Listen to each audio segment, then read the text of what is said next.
નમસ્કાર, સરકારી સાહેબના આ ખાસ વિશ્લેષણ સત્રમાં સ્વાગત છે. આજે આપણે ગુજરાત એસટી કોર્પોરેશન એટલે કે જીએસઆરટીસી કંડક્ટર ભરતી 2026 માટે મોટર વાહન અધિનિયમના એવા મહત્વના મુદ્દાઓનું પોસ્ટમોર્ટમ કરવાના છીએ જે પરીક્ષામાં સીધા પૂછાય છે. એકદમ દેશી અને સરળ ભાષામાં આ કાયદાને સમજીશું જેથી મેરિટમાં એક પણ માર્ક કપાય નહીં. તો ચાલો સીધા જ વિષય પર આવીએ. ફટાફટ આજનો એજન્ડા જોઈ લઈએ. આપણે કુલ 5 મુદ્દા કવર કરવાના છે. પહેલું, જીએસઆરટીસી કંડક્ટર ભરતી 2026ની રૂપરેખા. બીજું, લાયસન્સના નિયમો અને વયમર્યાદાની મૂંઝવણો. ત્રીજું, મોટર વાહનના મહત્વના દંડ. ચોથું, કલમ 194ની સિરીઝ યાદ રાખવાની શોર્ટકટ ટ્રીક. અને પાંચમું, માર્ગ સલામતીની અગત્યની યોજનાઓ. આ 5 મુદ્દાઓ બરાબર મગજમાં ઉતારી લીધા એટલે સમજી લો કે પરીક્ષામાં 5 થી 6 માર્ક પાક્કા. તો શરૂઆત કરીએ વિભાગ 1થી. જીએસઆરટીસી કંડક્ટર ભરતી 2026 ખાખી વર્દી સુધી પહોંચવાનો રોડમેપ. 6500 કરતાં પણ વધારે જગ્યાઓ. જી હા, આ કોઈ નાનો આંકડો નથી. આટલી મોટી સંખ્યામાં ભરતી આવવી એક અભૂતપૂર્વ તક છે. આ માત્ર કોઈ ખાલી જગ્યાઓ નથી, પણ હજારો પરિવારો માટે સરકારી નોકરીનું સપનું પૂરું કરવાની એક મોટી આશા છે. પણ જુઓ, આટલી મોટી ભરતીમાં સીટ કન્ફર્મ કરવા માટે માત્ર ચોપડીઓ વાંચવી પૂરતી નથી. કયો કાયદો કઈ રીતે સમજવો એ સ્માર્ટ વર્ક છે. હવે એક બેઝિક વાત સમજીએ. કંડક્ટરની નોકરીમાં આ સ્ટેજ કેરેજનો કોન્સેપ્ટ વારંવાર આવશે. આ સ્ટેજ કેરેજ એટલે શું? બહુ સીધી વાત છે. એક એવું વાહન જે અલગ અલગ સ્ટેન્ડ પરથી મુસાફરોને બેસાડે છે, તેમની પાસેથી ભાડું લે છે અને એમને નિયત સ્થળે ઉતારે છે. આપણી એસટી બસ આનું જ ઉદાહરણ છે. એક કંડક્ટરની આખી નોકરી આ સ્ટેજ કેરેજ સિસ્ટમની આસપાસ જ ફરતી હોય છે. એટલે જ આ મોટર વાહન અધિનિયમ જાણવો એ રોજિંદી નોકરીનો પાયો છે. આગળ વધીએ વિભાગ 2 તરફ. લાયસન્સના નિયમો અને વયમર્યાદા. અહીંયા સૌથી વધુ કન્ફ્યુઝન થતું હોય છે. આ ટેબલ પરીક્ષા માટે ખૂબ જ નિર્ણાયક છે. ધ્યાનથી જોજો. લર્નિંગ લાયસન્સ કાઢવું હોય કે પછી કંડક્ટર અને નોન ટ્રાન્સપોર્ટ વાહનનું લાયસન્સ જોઈતું હોય, આ બધા માટે લઘુત્તમ ઉંમર 18 વર્ષ છે. બરાબર? પણ જ્યારે વાત ટ્રાન્સપોર્ટ વાહન એટલે કે માલવાહક વાહનની આવે છે ત્યારે નિયમ બદલાય છે. ત્યાં લઘુત્તમ ઉંમર 20 વર્ષ પૂરી થયેલી હોવી ફરજિયાત છે. એક્ઝામમાં આ 18 વર્ષ અને 20 વર્ષ વચ્ચેનો ભેદ જ તમને કન્ફ્યુઝ કરશે. એટલે આ બરાબર યાદ રાખી લેજો. અને આ નિયમ તો ખાસ નોંધી જ લેજો. ગુજરાત મોટર વાહન નિયમો 1989નો નિયમ 164. આ નિયમ સ્પષ્ટ કહે છે કે જાહેર પરિવહનના તમામ વાહનોમાં ફર્સ્ટ એડ બોક્સ એટલે કે પ્રાથમિક સારવાર પેટી હોવી ફરજિયાત છે. તમને જાણીને નવાઈ લાગશે, પણ અગાઉની પરીક્ષામાં આ બેઠો પ્રશ્ન પૂછાઈ ગયો હતો. એટલે સેન્ટ્રલના કાયદાની સાથે આપણા રાજ્યના નિયમો વાંચવા પણ એટલા જ જરૂરી છે. ચાલો હવે જોઈએ વિભાગ 3, મોટર વાહનના મહત્વના દંડ. કાયદાનો અમલ કેવી રીતે થાય છે તે સમજીએ. કલમ 178. આ તો દરેક કંડક્ટરની રોજબરોજની વાસ્તવિકતા છે. જો કોઈ મુસાફર ટિકિટ કે પાસ વગર પકડાય તો પેનલ્ટી કેટલી?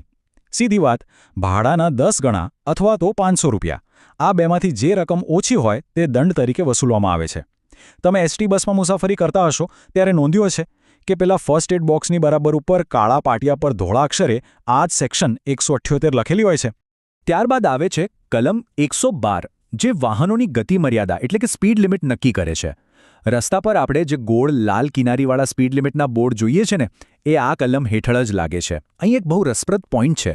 જો રસ્તાનું સમારકામ ચાલતું હોય તો ત્યાં અમુક સમય માટે હંગામી ધોરણે એટલે કે ટેમ્પરરી સ્પીડ લિમિટના બોર્ડ પણ મૂકી શકાય છે. હવે આ કલમો વચ્ચેનો ફરક સમજવો બહુ અગત્યનો છે. કલમ 183 અને 184 એ ઓવરસ્પીડિંગ અને ભયજનક ડ્રાઇવિંગ માટે છે. પણ જો વાત નશાની હાલતમાં ડ્રાઇવિંગની હોય એટલે કે ડ્રિંક એન્ડ ડ્રાઇવ, તો સીધી કલમ 185 લાગે. અહીં પરીક્ષા માટે એક આંકડો મગજમાં ફિટ કરી દેજો. 100 મિલીલીટર લોહીમાં જો 30 મિલીગ્રામ આલ્કોહોલ મળી આવે તો તે વ્યક્તિ કાયદાકીય રીતે નશામાં છે તેવું સાબિત થાય છે. આ 100 ml અને 30 mgનો આંકડો ક્યારેય ભૂલાવો ના જોઈએ. કલમ 187. આ બહુ જ ઇન્ટરેસ્ટિંગ જોગવાઈ છે.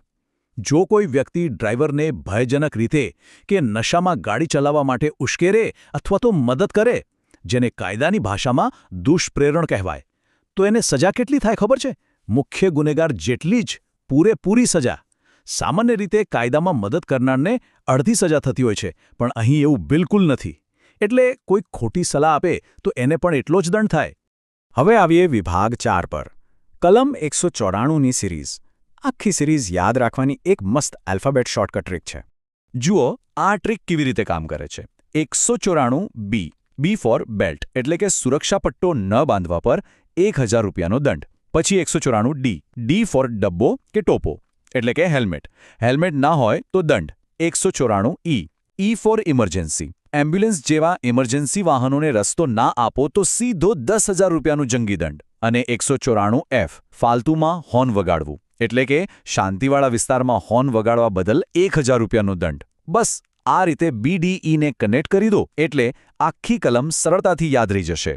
ચાલો હવે છેલ્લા વિભાગ તરફ આગળ વધીએ. વિભાગ 5 માર્ગ સલામતીની અગત્યની યોજનાઓ. આમાં પરીક્ષા માટે સૌથી હોટ ટોપિક છે ગોલ્ડન આવર એટલે કે સોનેરી કલાક. આ શું છે? કોઈ પણ ગંભીર અકસ્માત થયા પછીનો જે શરૂઆતનો પહેલો 1 કલાક હોય છે ને એને ગોલ્ડન આવર કહેવાય. જો આ 1 કલાકમાં દર્દીને યોગ્ય તબીબી સારવાર મળી જાય તો એનો જીવ બચવાની શક્યતા સૌથી વધારે હોય છે. એટલે ગોલ્ડન આવર એટલે અકસ્માત પછીનો તરતનો પહેલો કલાક. આ વ્યાખ્યા બરાબર યાદ રાખી લેજો. આ ગોલ્ડન અવર સાથે જોડાયેલી એક બહુ જ સરસ સરકારી યોજના છે ગુડ સમેરિટન અથવા ગુજરાતીમાં કહીએ તો ઉમદા સહાયક યોજના. સામાન્ય રીતે લોકો પોલીસ કે કોર્ટ કચેરીના ડરથી અકસ્માતમાં મદદ કરવાનું ટાળતા હોય છે.